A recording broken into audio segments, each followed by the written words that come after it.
11 cities, one tournament, billions of reasons. How America plans to turn soccer into a financial empire. There's a sport played in 211 countries, watched by half the planet, and worth more than the GDP of several nations combined. For most of the 20th century, America looked at it and shrugged. Not out of ignorance, out of abundance. The United States already had the NFL, a domestic media empire generating over $20 billion a year. It had the NBA exported globally like a cultural currency. Baseball, hockey, a full calendar of spectacle, sponsorship, and stadium revenue that left almost no commercial oxygen for anything else. Soccer, in that context, wasn't a threat. It was a footnote. And yet, something was being watched very carefully. In 1994, the United States hosted the FIFA World Cup. Quietly, almost reluctantly, the deal had been struck partly because no other viable host stepped forward in time. The tournament averaged 68,991 spectators per match. That number still stands as the all-time World Cup attendance record. The country that didn't care about soccer had just filled more seats than any World Cup before or since. Someone in a boardroom noticed. What followed wasn't passion. It was patience. Major League Soccer launched in 1996 with 10 clubs and stadiums borrowed from American football. The product was, by most accounts, unpolished. The wages were modest. The skeptics were loud. But the demographic math was already being run in the background by league executives, by television networks, by real estate developers watching which zip codes were buying replica jerseys. The United States, by the early 2000s, was becoming one of the largest soccer participation nations on Earth. Not at the professional level, at the youth level. Millions of children playing on suburban fields every Saturday morning, coached by parents who'd grown up watching the 1994 tournament. Participation without spectatorship is a latent market. And latent markets, with the right trigger, don't stay latent forever. That trigger has a date. June 11, 2026. MetLife Stadium, New Jersey. The FIFA World Cup opens on American soil for the second time. Except this time, nothing about it is reluctant. 11 host cities, 3 countries, 104 matches across 39 days. The largest World Cup in the history of the sport, by design. FIFA expanded the tournament from 32 to 48 teams specifically to create more matches, more broadcast hours, more inventory for sponsors, more economic surface area. More surface area. That phrase is worth sitting with for a moment, because it tells you something about how this tournament was actually conceived, not as a celebration of sport, but as an expansion of a commercial platform. The football is real. The emotion is real. The financial architecture underneath it is also very real. Here's the number that reframes everything. The 2026 World Cup is projected to generate between $5 and $6 billion in direct economic activity across host cities. FIFA alone expects to collect over $11 billion in revenue from this cycle, more than double what it earned from the 2018 tournament in Russia. For context, that's more than the annual GDP of about 40 countries. One tournament, 39 days, more economic output than entire nations produce in a year. And America isn't just hosting this tournament. America built the conditions to extract maximum value from it over 3 decades, one suburban soccer field at a time. The country that never needed soccer turned out to be the one most prepared to monetize it. How that happened and who benefits starts with the infrastructure nobody photographed. When a city wins the right to host World Cup matches, the announcement comes with flags, press conferences, and mayors shaking hands in front of cameras. What doesn't make the photograph? The contract.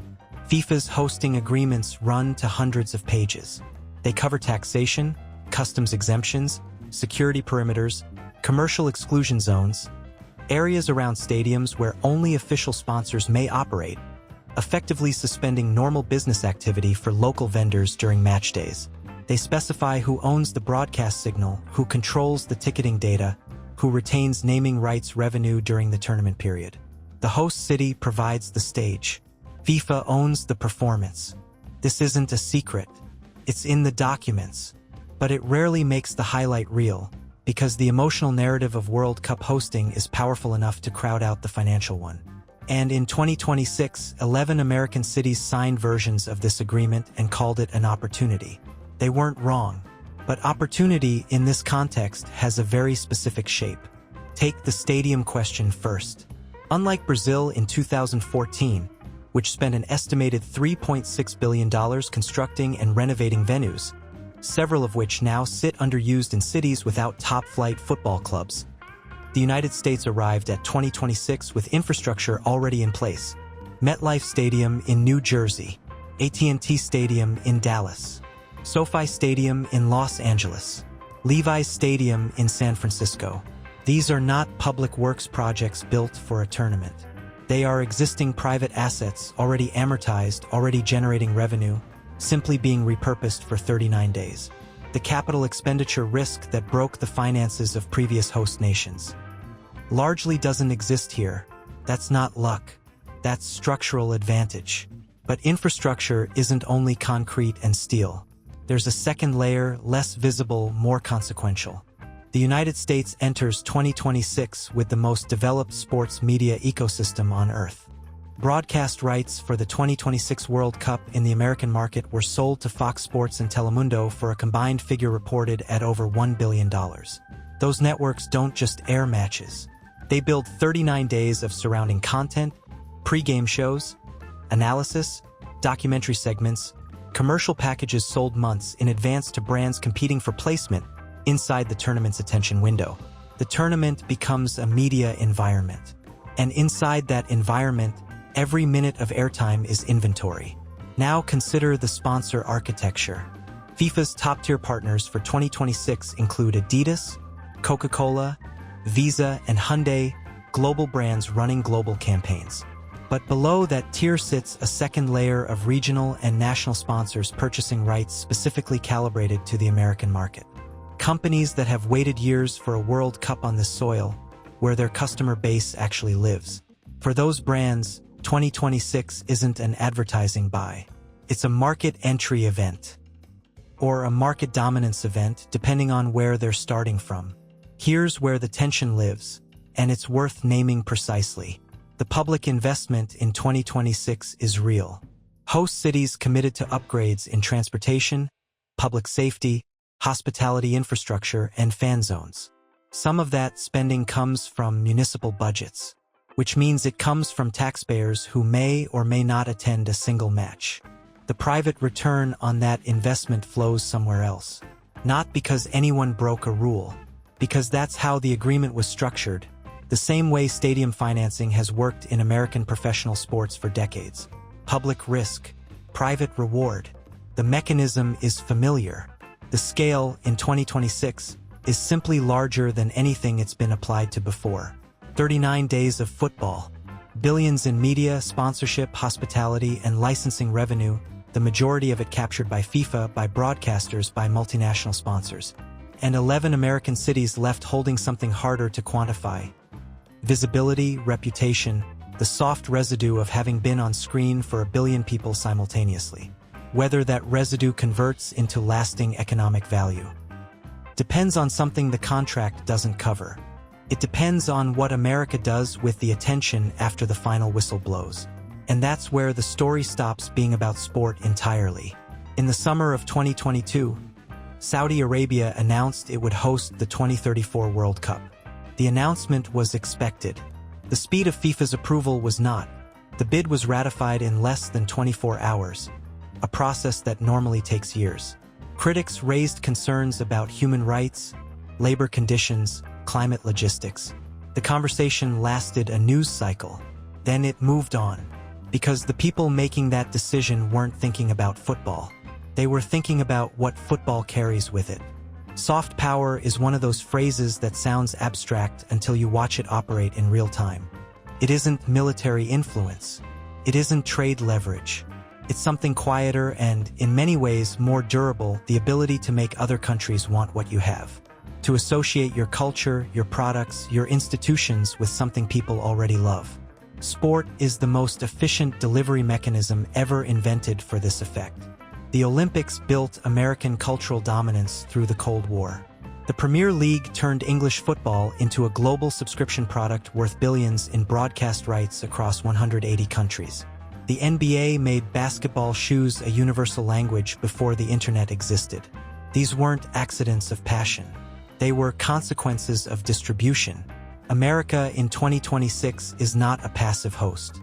It arrives at this tournament in the middle of a very specific geopolitical moment, one defined, more than anything else, by competition with China for global cultural relevance.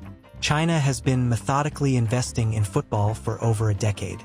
President Xi Jinping publicly stated 3 football ambitions for the country: qualify for a World Cup, host a World Cup, win a World Cup. The first has proven elusive. The second is now scheduled.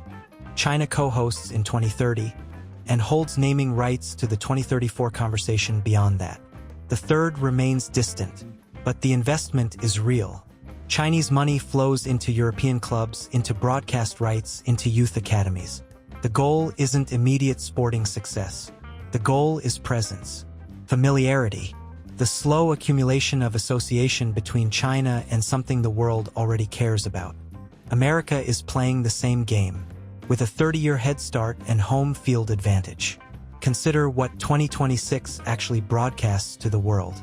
104 matches, 39 days, an estimated cumulative global audience of 5 billion people across the tournament, the largest simultaneous attention event in human history, arriving on American soil, filtered through American media infrastructure, sponsored by brands selling American consumer culture. Every establishing shot of a stadium includes a skyline. Every fan zone segment shows a city. Every halftime feature on American culture, the food, the music, the street life around the venues, is a piece of content watched in living rooms from Lagos to Jakarta to Sao Paulo. This is not incidental. FIFA's broadcast specifications require extensive coverage of host nation culture as part of the tournament package. It is built into the format. The football is the frame. The country is the canvas. There's a Gulf state dimension here worth naming quietly. Qatar 2022 cost an estimated $220 billion in infrastructure and preparation, a figure so large it requires a moment of stillness. For a country of 2.9 million people, that expenditure only makes sense if the return being sought isn't economic. It's reputational. Qatar purchased 30 days of global centrality, the right to exist in the world's imagination as something other than what it was before. Saudi Arabia is buying the same thing in 2034. America in 2026 is not buying reputation. America is renting its reputation to the tournament and collecting interest on the transaction. The distinction matters because it means the United States enters this arrangement from a position of surplus, not deficit. It isn't trying to become something. It's leveraging what it already is. And what it already is, in football terms, is finally becoming interesting. Lionel Messi plays in Miami now. Not in Barcelona. Not in Paris. In Miami. In a league that 10 years ago couldn't fill a midweek fixture. Inter Miami's 2023 season averaged 19,000 fans per match after Messi's arrival, and generated more global media impressions than most Champions League clubs that year. That single transfer was, among other things, a proof of concept. It told every football federation, every broadcast partner, every sponsor considering the American market. The audience is here. It wasn't visible before. It was latent. It is no longer latent. The 2026 World Cup doesn't create American football culture. It reveals it to the world and to the financial institutions that have been waiting for proof before committing capital at scale. What happens when that proof lands in 11 cities simultaneously is what the final block is about. July 19, 2026. The World Cup final is played. A trophy is lifted. Confetti falls on a stadium that will, within 72 hours, begin the quiet process of returning to its default configuration: NFL preseason schedules, concert bookings, corporate events. The tournament ends. The financial aftermath does not. There's a pattern in World Cup legacy economics that takes about 3 years to become visible. South Africa 2010 spent approximately $3.9 billion on tournament preparation. The projected tourism boom didn't materialize at the scale anticipated. Several stadiums became expensive maintenance obligations for municipalities that couldn't fill them outside of tournament context. The economic literature on South Africa 2010 is, at best, mixed. Brazil 2014 followed a similar arc. $15 billion in total expenditure, infrastructure projects delivered late or incomplete, and a political atmosphere so charged by the time the tournament began that the host nation's opening match was met with protests outside the stadium. Russia 2018 produced the most financially efficient tournament of the modern era, under budget relative to initial projections, logistically smooth, commercially successful for FIFA. But the legacy infrastructure exists inside an economy now structurally isolated from the international capital flows that would allow it to compound that investment. 3 tournaments, 3 different failure modes. America is watching all 3. And building around them. The structural difference isn't enthusiasm or organization. It's market depth. When South Africa built stadiums, it was building into a sports consumption market that couldn't yet sustain them. When Brazil constructed venues in Manaus and Brasilia, cities without top-flight clubs, it was placing assets in locations where the demand didn't exist to justify them. America in 2026 places matches in markets that already generate billions in annual sports revenue independently of this tournament. Dallas, Los Angeles, New York, Miami, Seattle. These cities don't need the World Cup to have a sports economy. They're using the World Cup to expand one that already works. Here's the mechanism worth understanding precisely. Major League Soccer currently operates 30 clubs. Average match attendance has grown steadily for a decade. Television rights, once nearly worthless by Major League standards, were sold in 2022 to Apple TV Plus for $2.5 billion over 10 years. A deal that didn't exist in the previous broadcast paradigm because the audience hadn't yet been proven at scale. The 2026 World Cup is, among other things, the largest proof-of-scale event American soccer will ever have. 5 billion cumulative viewers watch matches played in American stadiums, in American cities, filtered through American broadcast infrastructure. A percentage of those viewers, small in proportion, enormous in absolute numbers, will encounter MLS for the first time, will download an app, will buy a shirt, will attend a match the following spring because the stadium is 40 minutes from where they live and they finally have a reason to go. That conversion rate doesn't need to be large, at the scale of 5 billion impressions. Even a fraction of a percent is a market. Then there's the real estate dimension, quieter, more durable. Every major World Cup host has seen property value fluctuations around stadium corridors and fan infrastructure zones. In the American context, where stadium development is already a proven anchor for mixed-use real estate projects, the tournament accelerates timelines that were already in motion. Miami's soccer district, Nashville's emerging sports corridor. The development pressure around venues in cities that have spent years building residential and commercial density into their sports infrastructure. The World Cup doesn't create these projects. It provides the deadline that makes developers move. And then there is the number that sits underneath all of this. One that rarely appears in the tournament previews, the city profiles, the FIFA press releases. The United States Soccer Federation's commercial valuation. In 2018, USSF was a modestly funded national federation running a mid-tier professional league and a national team program with inconsistent results. By 2024, internal valuations placed the federation's commercial assets, broadcast rights, sponsorship inventory, licensing, international match revenue, in territory that would have been unrecognizable a decade earlier. The 2026 World Cup is not the cause of that growth. It is the moment the market is asked to price it properly. For the first time, full scale, in front of everyone, what America has built across 30 years of patient infrastructure, latent demographics, and strategic positioning is something that looks like a sports story on the surface. Underneath it is a market entry, not for soccer into America, for America into soccer, the last major global sport where American commercial dominance wasn't yet the default assumption. After 2026, that assumption changes. The trophy goes to one country, the financial architecture stays, and it was never really about the football.